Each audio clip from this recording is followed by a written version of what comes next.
Exodus 2, verses 1 to 10. Now a man from the house of Levi went and took as his wife a Levite woman. The woman conceived and bore a son, and when she saw that he was a fine child, she hid him for 3 months. When she could hide him no longer, she took for him a basket made of bulrushes and daubed it with bitumen and pitch. She put the child in it and placed it among the reeds by the riverbank. And his sister stood at a distance to know what would be done to him.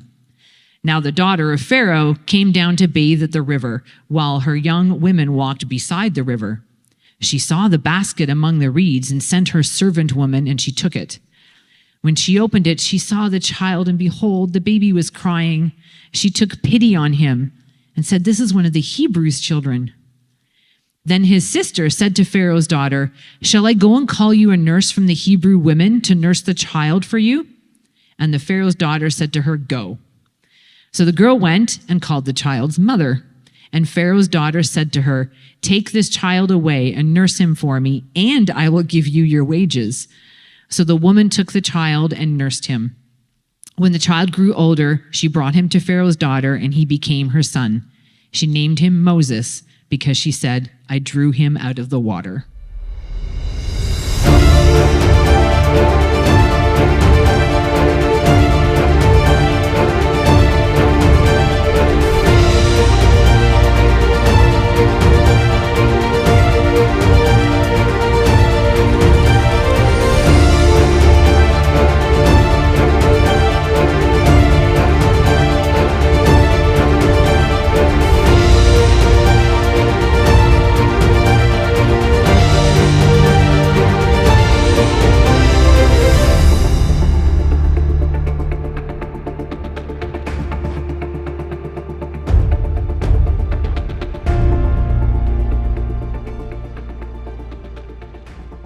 Welcome back to Exodus, the rise of Moses. This is week 2 in our series. We ended last week by talking about these two women, Shiphrah and Puah, two Hebrew midwives who disobeyed Pharaoh's orders and were blessed for it, if you remember.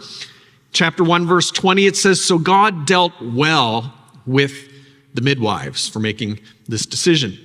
And we said that God gave them the richest blessing that they could ever hope for. A family of their own, it actually said there in that passage. So before we get into chapter 2 today, I want to take a couple of minutes just to add a little bit of nuance to what we saw there at the end of chapter 1. Someone rightfully pointed out to me this week that, when you come across passages like this where it says, they did this and then God blessed them, that it can be easy to sort of fall into a prosperity sort of mindset. And if you're not familiar with that is, it's sort of that idea that, whenever you do something good, God's going to bless you materially, that you can count on God giving you these material blessings as long as you obey. And it's sort of this transaction that you have with God. And that's definitely something that we want to clarify here at Renew Church. You see, many times in the Old Testament, we do see a pattern that is developed, which is basically this pattern here. It's called obedience followed by blessing. And you see this pattern over and over in the Old Testament, where somebody does something good, something that God approves of, something that God asks them to do, and as a result, they're blessed. They do the good thing, they're blessed. And there's a pattern that you see over and over in the Old Testament. You can literally find dozens and dozens of stories that follow that motif in the Old Testament. We also see verses like Psalm 37 verse 4, where it says, "Delight yourself in the Lord, and he will give you" what? He will give you the desires of your heart, right? This kind of idea of obedience followed by blessing. You do the right thing and God will bless you. Well, how are we supposed to understand that exactly? Because experience tells us that sometimes we do the right thing and we don't receive a blessing. Can anyone say that that's ever been their case? Right? Not very many of you do good things? No? Yeah? All right. You always get your blessings? What? Yeah, we have this experience, right, where we do the right thing, but we don't see that blessing. In fact, sometimes it might actually get worse for us. Anyone have that experience? Where you did the right thing and then it got worse for you? Yeah, that happens sometimes, right? And so this is a fair question to ask. I've shared my thoughts on this before, but it's been a while, and so it's important to refresh these thoughts. Here's basically how I've come to understand this. I basically see the Old Testament, when you read the Old Testament, it is humanity in its infancy. You ever think about that? It's humanity starting from nothing. And so God is having to teach humanity certain things, certain patterns, certain understandings about God. Scriptures actually support this concept. You get to the New Testament, and Paul actually says that the law, which is in the Old Testament, was like a pedagogos in Greek, which is like this servant that leads children to the place where they need to get to. Interesting. And so this concept is backed up even in the New Testament, that the Old Testament is sort of like humanity in infancy stage. God was starting from the ground up, teaching people what he was like, what his values were. See, we take these things for granted, especially growing up in a country that's had, access to Christian teaching. But imagine you're starting out from nothing. You don't know who God is. You don't know what he values, what he thinks. It's the same way that we teach our kids, right? When we teach our kids, when we're starting up with our kids, we keep things very simple, right? With our children. We reward good behavior and we punish bad behavior. That's how we do it with kids. And that's the way that you should do it, because you're trying to establish patterns for your kids. You're trying to help them understand the way that you think and the values that they should adhere to. This is how we grow in our understanding of how our parents think, and this is also how we grow in how God thinks when we see these patterns in the Old Testament, obedience followed by blessing. It's interesting, every Sunday school curriculum that I know of uses Old Testament stories to teach values to our children. You realize that? Every Sunday school curriculum that I'm aware of uses the Old Testament. Why? Because it teaches us, it's treating humanity like it's in its infancy. And so it makes sense. But here's the thing. Over time, humanity grows up. And throughout history, humanity has been growing in its understanding of God. Through God revealing himself, we call this progressive revelation over time, until it gets to the time of Jesus, and he teaches us a much more mature perspective in how we're supposed to understand the world around us. And a more mature New Testament perspective would say that, yes, God blesses you for your obedience and your sacrifice that you make for him, but sometimes that blessing doesn't come right away. Sometimes that blessing is going to come and you're not even going to recognize it. Or sometimes that blessing won't even come in this life. It's going to come in the next life.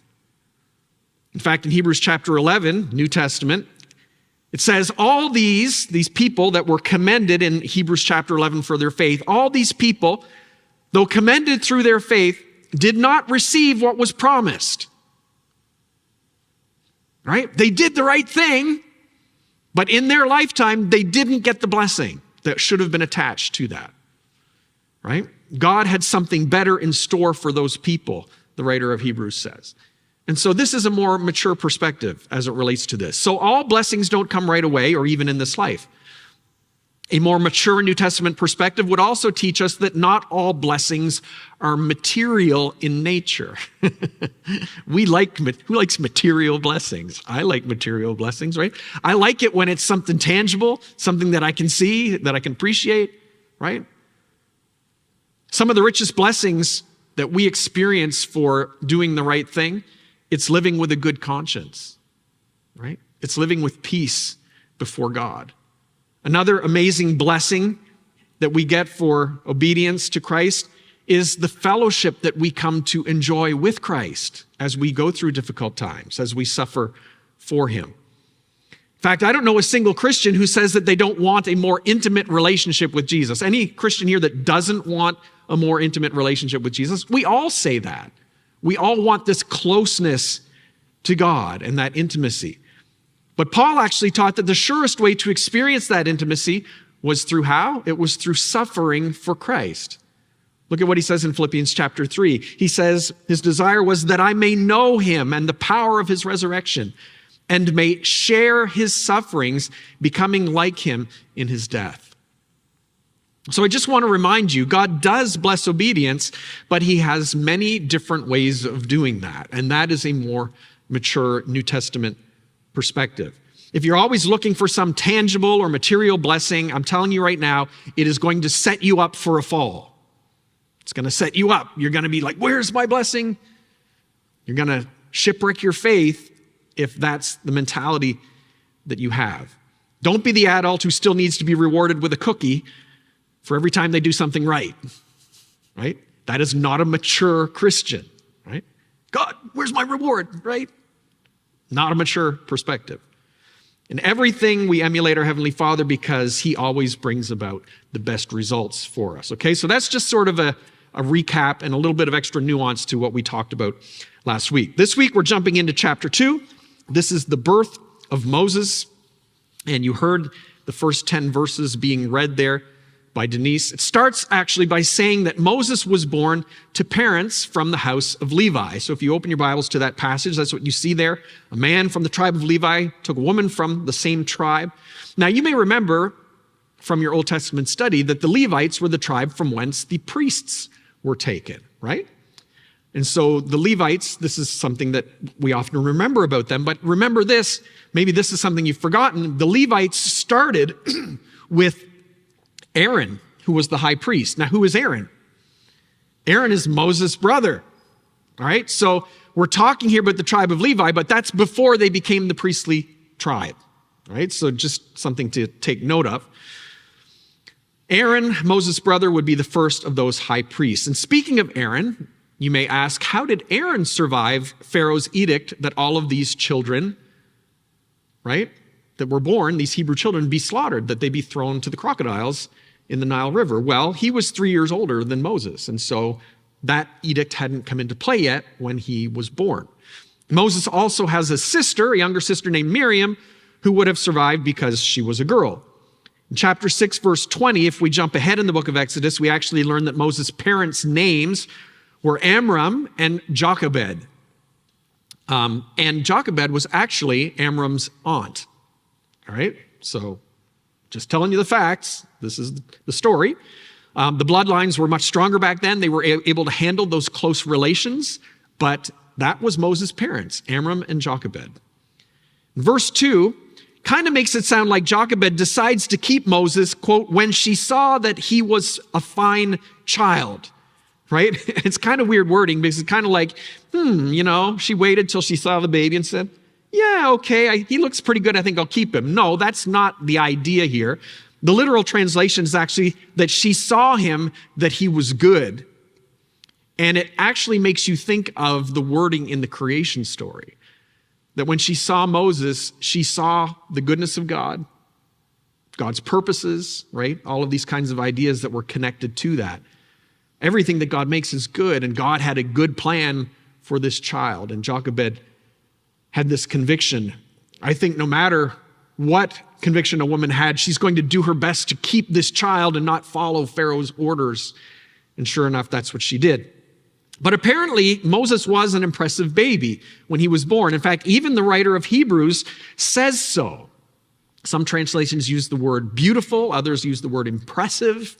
There was something about this baby Moses that when you saw him, you're like, whoa, that's a cool baby. Now, I don't know what constitutes an amazing baby, just by appearance sake. I think babies pretty much all look the same, kind of like wrinkly little Winston Churchills, right?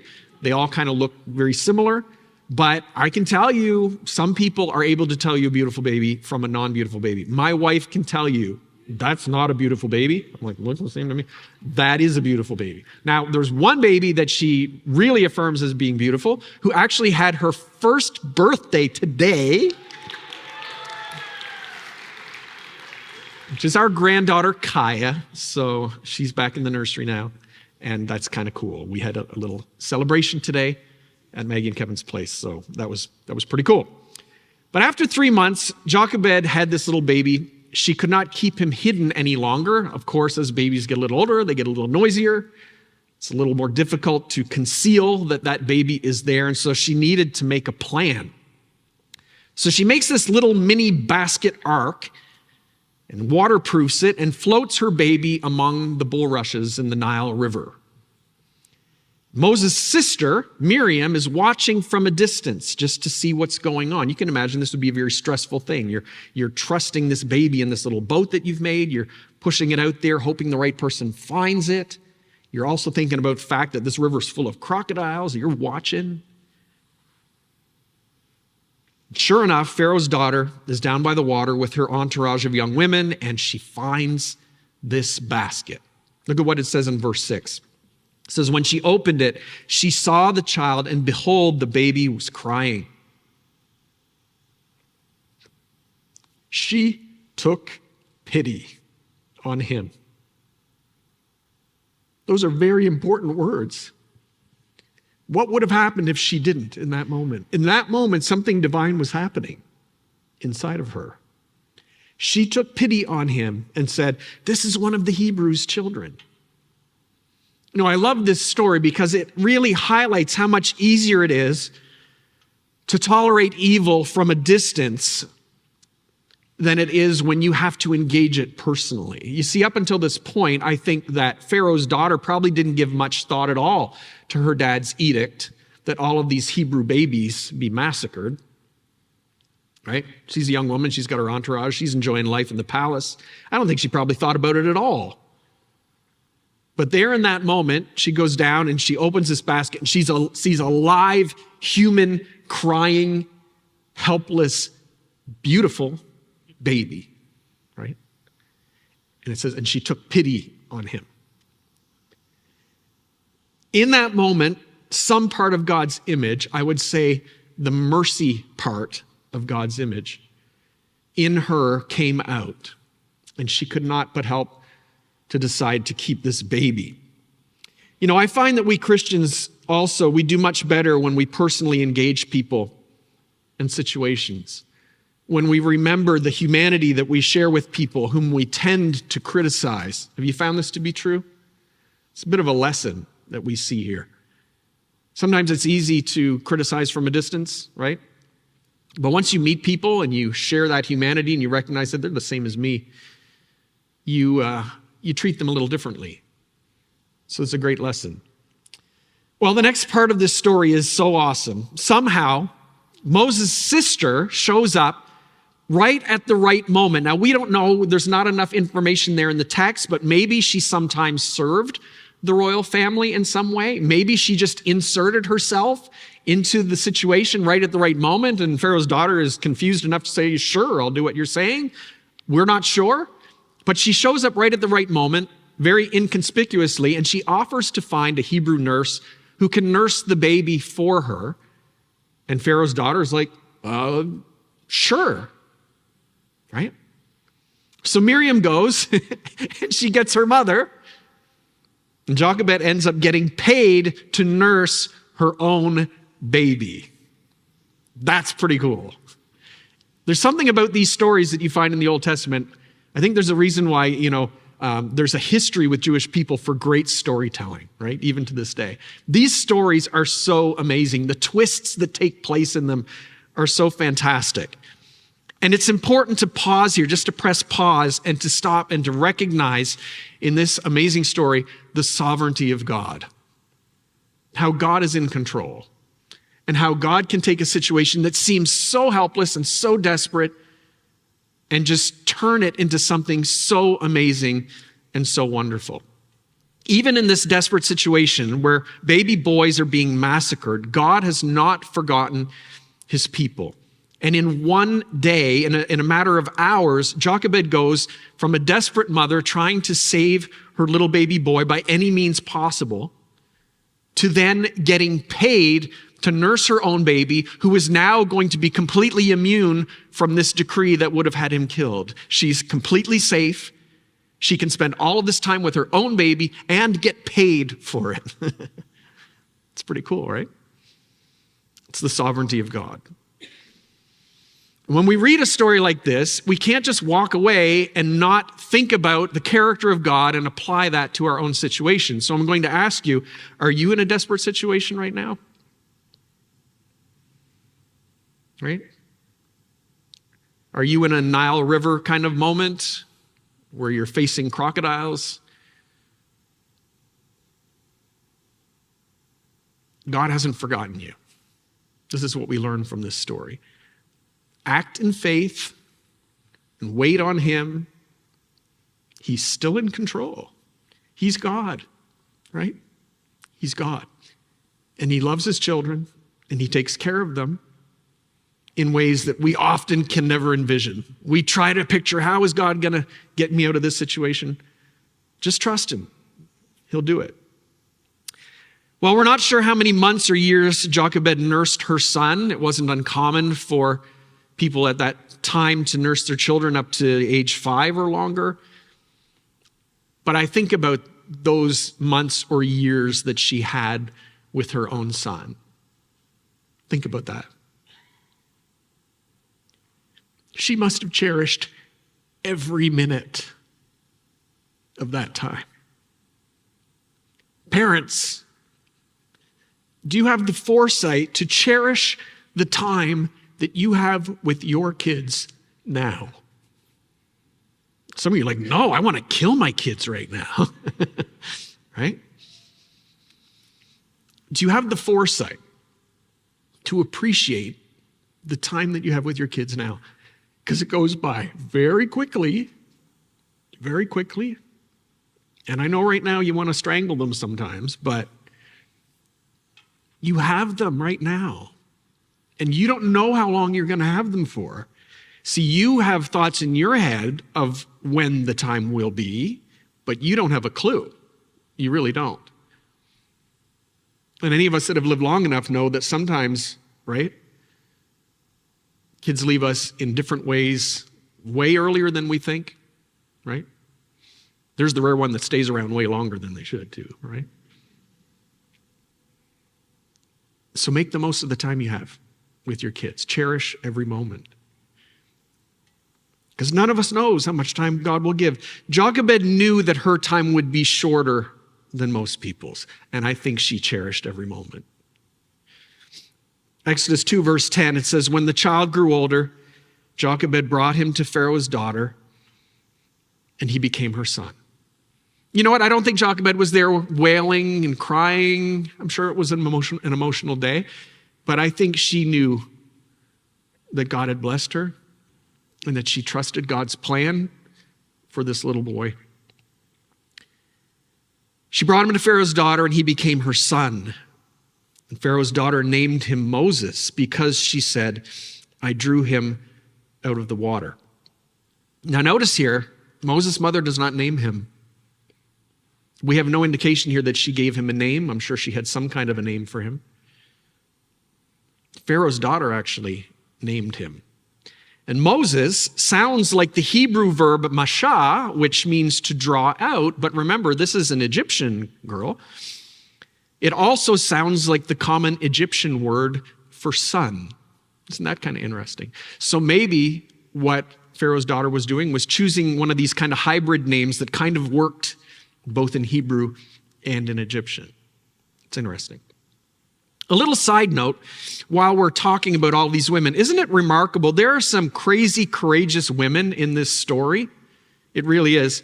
I mean, Shiphrah and Puah, we already talked about, Jochebed, Miriam, even Pharaoh's daughter. Have you guys seen these pictures? These are AI-generated pictures of people taking selfies from the Exodus story. How many of you have seen them? I mean, AI is crazy. This is what they're doing now. You can go and find some other ones. They're awesome. Look at that. That's Pharaoh's daughter. This is Moses. He is a cool looking kid, right? Taking a selfie with Moses. Beautiful. Well, there's some really courageous women in this story, and it just makes me think, women, sometimes, men are seen as the courageous ones, but I want to say, never underestimate the importance of your courage as well. It tends to be more understated than that of men, because whenever we men do anything good, we make sure everybody knows about it.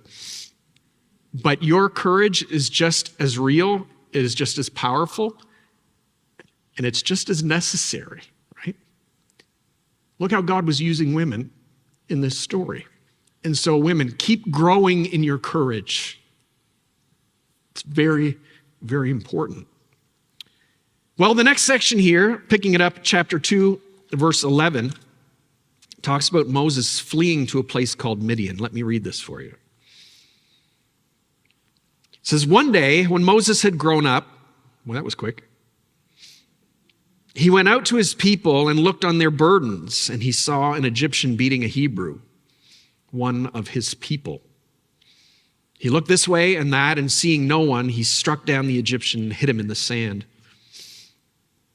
When he went out the next day, Behold, two Hebrews were struggling together, and he said to the man in the wrong, why do you strike your companion? He answered, who made you prince and judge over us? Do you mean to kill me as you killed the Egyptian? Then Moses was afraid and thought, surely this thing is known. When Pharaoh heard of it, he sought to kill Moses. But Moses fled from Pharaoh and stayed in the land of Midian, and he sat down by a well. Now the priest of Midian had 7 daughters, and they came and drew water and filled the troughs to water their father's flock. The shepherds came and drove them away, but Moses stood up and saved them and watered their flock. When they came home to their father Reuel, he said, how is it that you have come home so soon today? They said, an Egyptian delivered us out of the hand of the shepherds and even drew water for us and watered the flock. He said to his daughters, then where is he? Why have you left the man? Call him that he may eat bread. And Moses was content to dwell with the man, and he gave Moses his daughter Zipporah. She gave birth to a son, and he called his name Gershom, for he said, I have been a sojourner in a foreign land. Well, there's a gap, obviously, of many years here in the story. Moses, of course, grew up in the royalty of the palace of Pharaoh's household, but then one day, as a young man, he's wandering outside of the palace territory, away from the ivory towers of the power and prestige of Egypt, and he witnesses, perhaps for the first time, the existence of his people. When it says that he looked on their burdens there, doesn't it sound a lot like God? You see that same wording in other places here in this passage where God is looking down on his people. And what we see about Moses from the earliest accounts recorded about him is that God chose Moses because of his shepherd's heart. Moses had a true shepherd's heart. His sense of justice overwhelms him here in this situation. He ends up killing this Egyptian taskmaster. He just can't handle it. He freaks out. He hides the body in the sand. He didn't know that anyone saw him, but the next day he witnesses a fight between 2 Hebrews, and it's interesting, already in Moses' life. He hasn't even started leading the Israelites yet, and you notice what he's doing already? He's already acting as a judge. He's already acting as a referee. I'm sure he would have looked back at that moment and laughed years later. There's something that he would do a lot of throughout his life. And when he confronts the man who he knows was in the wrong, the man reveals that he knows what Moses did the previous day. And it becomes apparent that other people know as well. And sure enough, even Pharaoh finds out about it. And Pharaoh gets so angry that he wants to kill Moses. So Moses flees from Goshen to Midian. So just in case you're not sure where that is, Goshen here is in the land of Egypt, right? He's traveling all across the Arabian desert, the Sinai Peninsula, to the other side of the Red Sea to Midian. And so this is quite a journey. It's probably a journey of about 1,200 kilometers. He didn't make this in a day, okay? This was a journey that would have taken many days. And after his trip of many days, Moses arrives in Midian. He sits down by a well. Now, it's interesting that he would do this because this is kind of a pattern that we see in the Old Testament stories, particularly with the patriarchs, right? Lots of cool stuff happened at wells. Isaac met Rebekah at a well. Remember that story? Jacob met Rachel at a well. Now Moses is going to meet his future wife at a well. So there's a little lesson for singles here. If you're looking for love, singles, you need to go to the well, right? Wouldn't that be a great name for a dating app? The Well. Download it on Apple, right? The Well. I love it. It's an idea waiting to happen. Some of you are thinking, yeah, I've been to the well many times. Haven't found anything great there yet. Anyway, the priest of Midian, his name is Reuel, also known as Jethro. You're going to see that a little later. He's got 7 daughters, right? And they go to water their flock at this well, but some bullying shepherds drive them away. And again, Moses, the protector, who can't tolerate injustice, what does he do? He stands up for them, and the word there is he saved them. I don't know how bad it was getting. I don't know if they were going to hurt these women. I would love to know what went down there, because think about it. These are a bunch of shepherds, rough and tumble kind of guys. It sounds like there's many of them. There's only one Moses, right? But somehow Moses comes out on top in that situation. Either he intimidates them or he lets them know he's not going to tolerate this in some way, and they back down. I would love to have seen what went down there. But the girls arrive home early because Moses helps them water their flock, and they tell their dad, hey, this Egyptian guy helped us. What does that tell us? Well, it tells us that Moses still looked like an Egyptian because he's Hebrew. So he must have still dressed like an Egyptian, or both and perhaps he had an accent. You ever think about that? Maybe he had an accent. Made me think about Moses' language and his excuse that we're going to see coming up in chapter 4 of being slow of speech when God calls him to lead the Israelites. You connecting the dots here? Maybe this is the reason why he was slow of speech. Most of us have heard that part of the story, but we haven't thought about the fact that he was a linguistically confused person based on the way that he was brought up. Remember, from 0 to 5, he's hearing and then probably speaking Hebrew. From 5 to 20 or so in that range, he's speaking Egyptian, and now he's in Midian, and it is believed that the people of Midian were Semitic-speaking people, meaning they spoke Hebrew or Aramaic. And so he was a little bit linguistically confused. A little sidebar here. How did Hebrew language come to be spoken in Midian prior to Moses? Anyone know? I didn't know this off the top of my head either. I had to go back and look. The Bible records that Abraham had other children beside Isaac, including a son named Midian. Check it out in Genesis 25. Midian went on to father a people who lived in the area that later became known as Midian. It's possible that the Israelites and Midianites maintained contact over the years, possibly through trade or other forms of interaction. Maybe that's why Moses chose Midian as a destination, because he knew that they spoke Hebrew there. Right? Interesting. Well, anyway, getting back to the language challenges, Christine Hendrickson Garraway, writing for Brill, says this: Moses' unique childhood and transition from Hebrew slave child to adopted Egyptian prince creates within him a hybrid identity. His hybrid identity, in turn, manifested itself in Hebrew language attrition, which caused him to protest that he is heavy of speech and tongue. So she connects these ideas here. You know, sometimes people who grow up moving back and forth between languages struggle linguistically. I've seen this before. I spent quite a bit of time in Quebec, and when I was there particularly, I would see people that were going back and forth between French and English. And yes, usually they learn both languages, verbally. But what it does to their written language is often devastating.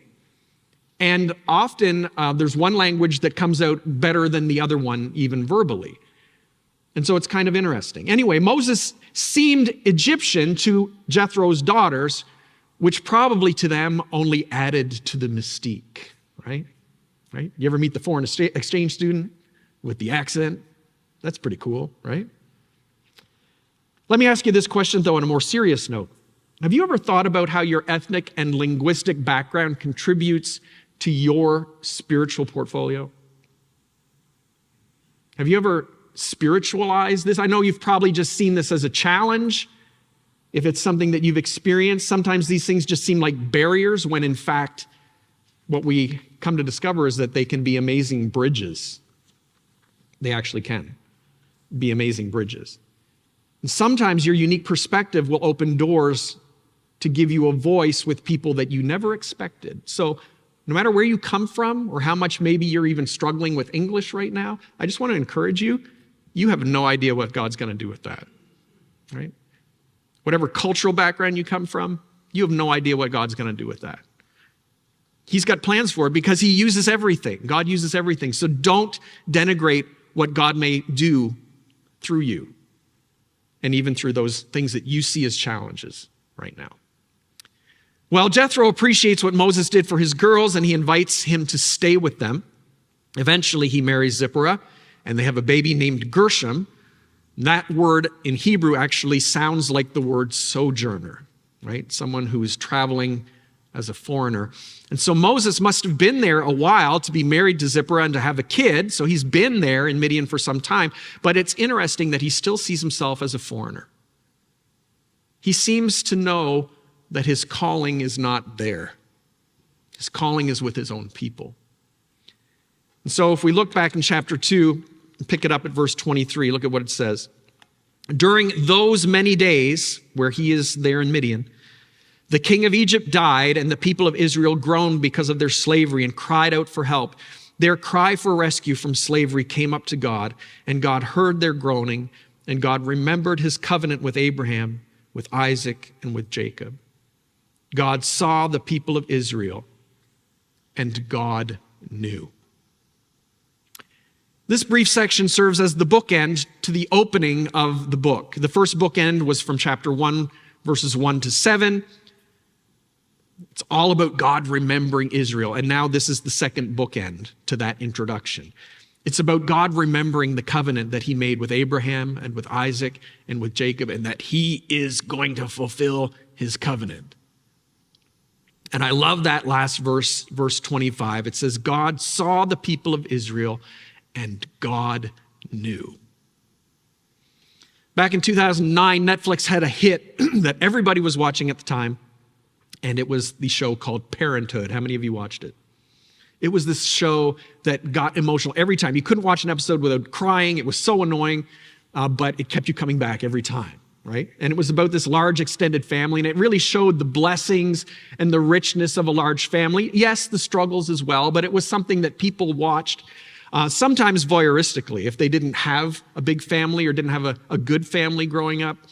But this became very, very popular. In the premiere episode of season 2, the patriarch and matriarch of this big family, Zeke and Millie, are struggling in their marriage. Zeke, who was played by Craig T. Nelson, who some of you know from the show Coach years ago, he had not been faithful early on in their marriage, and he did little to make his wife feel noticed and appreciated over many years of marriage. And they're really struggling. And so they go and they get counseling, and they're getting counseling. And at one crucial moment, when you think that Millie, who's played by Bonnie Bedelia, when you think that she's ready to throw in the towel for being overlooked, her husband stops for a second, looks her in the eyes, and says 6 words that resonated throughout pop culture almost immediately once that episode dropped. He just looked at her and said, I hear you. I see you. How many of you remember hearing those words? It became so popular. Everybody started saying it. Everywhere you went, it just kind of caught on.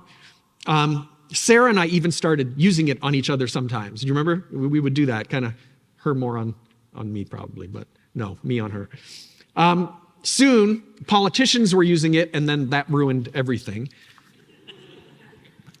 But the lesson in all of that is that it doesn't take many words to communicate something really powerful, does it? I hear you. I see you. And that's kind of the feeling you get from this last verse, chapter 2, verse 25. God saw the people of Israel, and he knew. That's good. And he knew. The band's going to come up. And that kind of seems like the theme of the day, doesn't it? That God knows, that God's in control. You know, as we struggle along, it can be very easy to think that God's forgotten us. We pray, we don't feel like we're getting answers. We wait for things, but those things don't seem to change. Like literally, you wait months, you wait years, sometimes you wait decades for these things to change. They don't change. And sometimes it shakes our faith. Now think about this. After 400 years, the Israelites catch a glimpse of their deliverer. You thought about this? They just saw Moses, their deliverer, after 400 years of slavery. And then what happens? God leads them into Midian for another 40.